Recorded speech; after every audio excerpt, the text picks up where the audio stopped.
ნამდვილად ძალიან მნიშვნელოვანია ამ დასკვნის განმარტებები იქიდან გამომდინარე, რომ ჩვენ ძალიან ხშირად ვხედავთ ხოლმე, რომ ეუთოდილის დასკვნის არასწორი ინტერპრეტაციები ხდება ხოლმე და მაგალითად გამოყენებულია წინადადების ერთი ნაწილი ხოლმე და მეორე ნაწილი არა იმისათვის, რომ კონტექსტუალურად აღიქვა რაზე არის საუბარი.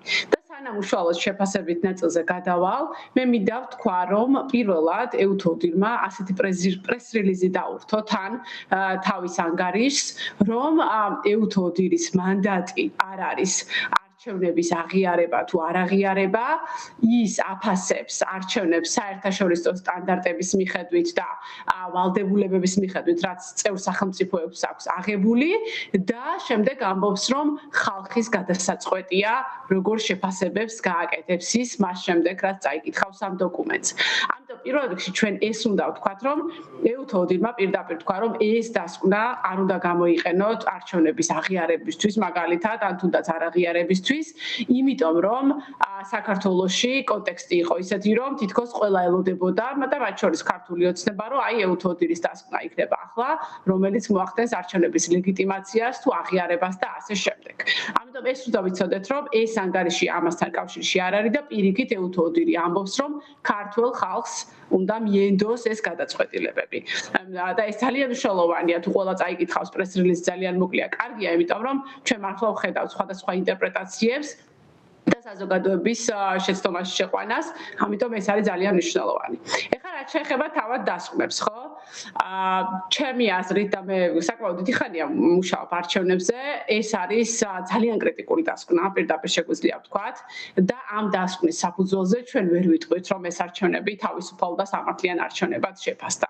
ნამდვილად არ არის ასე და პირიქით ეუთოდილის ეს კრიტიკული შეფასებები თუ მიგნებები თანხვედრაშია იმ მიგნებებთან, რომელიც ადგილობრივმა სადამკვირვებლო ორგანიზაციებმაც გამოავინეს. თუ მაქვს საშუალება ეთერით რამდენიმე მათგანს მინდა რომ მივყვე და საზოგადოებას აუხსნა.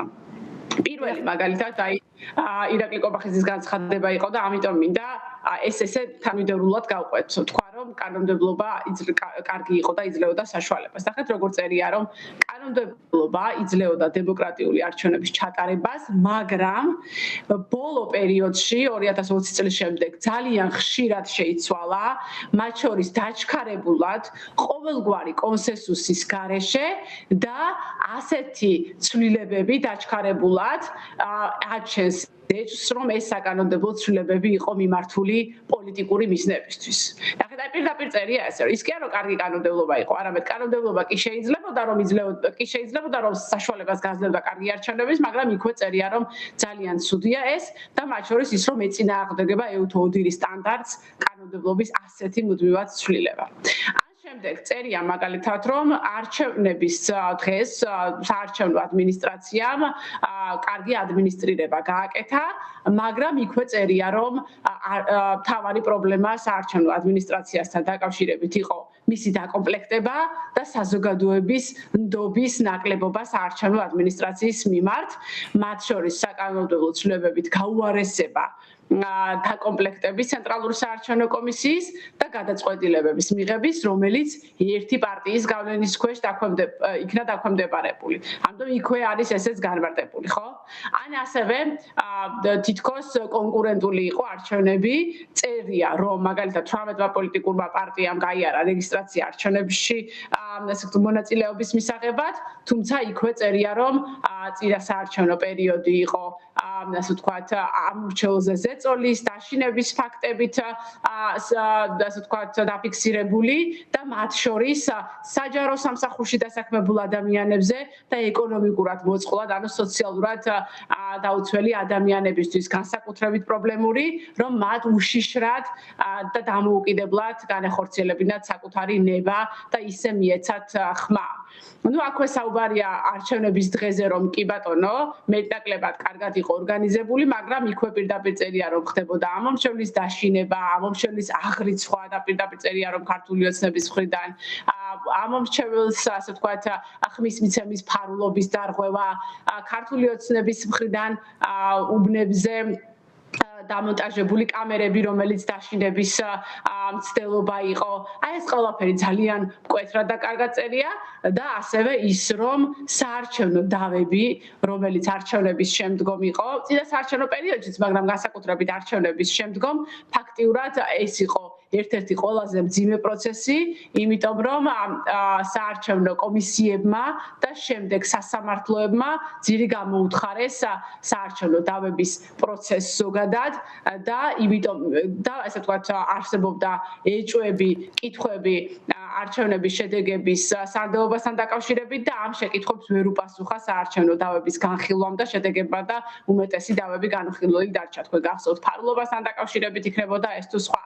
ამიტომ მე ხა შევეცადე ძირითადი ასე ვთქვათ საკითხები გამომეტანა, სადაც პირდაპირ წერია რაღაცა ერთი ფრაზის შემდეგ კონკრეტული მძიმე განვითარებები და ასეთი არის უამრავი ამ დოკუმენტში, რომელიც დაახლოებით 53 გვერდია.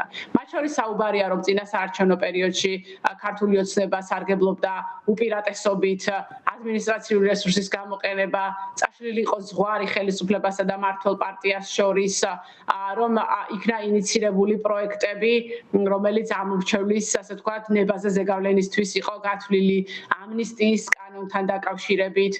აქვე საუბარია მათ შორის რუსული კანონის მიღებაზე და ამით სადამკვირვებლო ორგანიზაციების დისკრედიტაციაზე და შემდეგ უკვე არჩევნების დღეს სადამკვირვებლო ორგანიზაციებისთვის ხელი შეშლაზე, მათ შორის უბანზე დაკვირვების დროს. და ბოლოს უკვე დოკუმენტში ასევე საუბარია არჩევნების შემდგომ პერიოდის განვითარებაზე, კონკრეტულად კი 28 ნოემბრის შემდეგ ქართული ოცნების განცხადების შემდეგ, რომ ევროკავშირის ასე ვთქვათ ინტეგრაციის პროცესს აჩერებდა, პროტესტი, რომელიც არის ქუჩაში ლეგიტიმური პროტესტი და აი ამ საპროტესტო აქციების ძალადობრივი დაშლის მცდელობები, ადამიანების დაკავება და არაადამიანური მოპყრობა და რომ ეს იწვევს შეშფოთებას ეუთოს ასე ვთქვათ ვალდებულებებთან დაკავშირებით საქართველოში.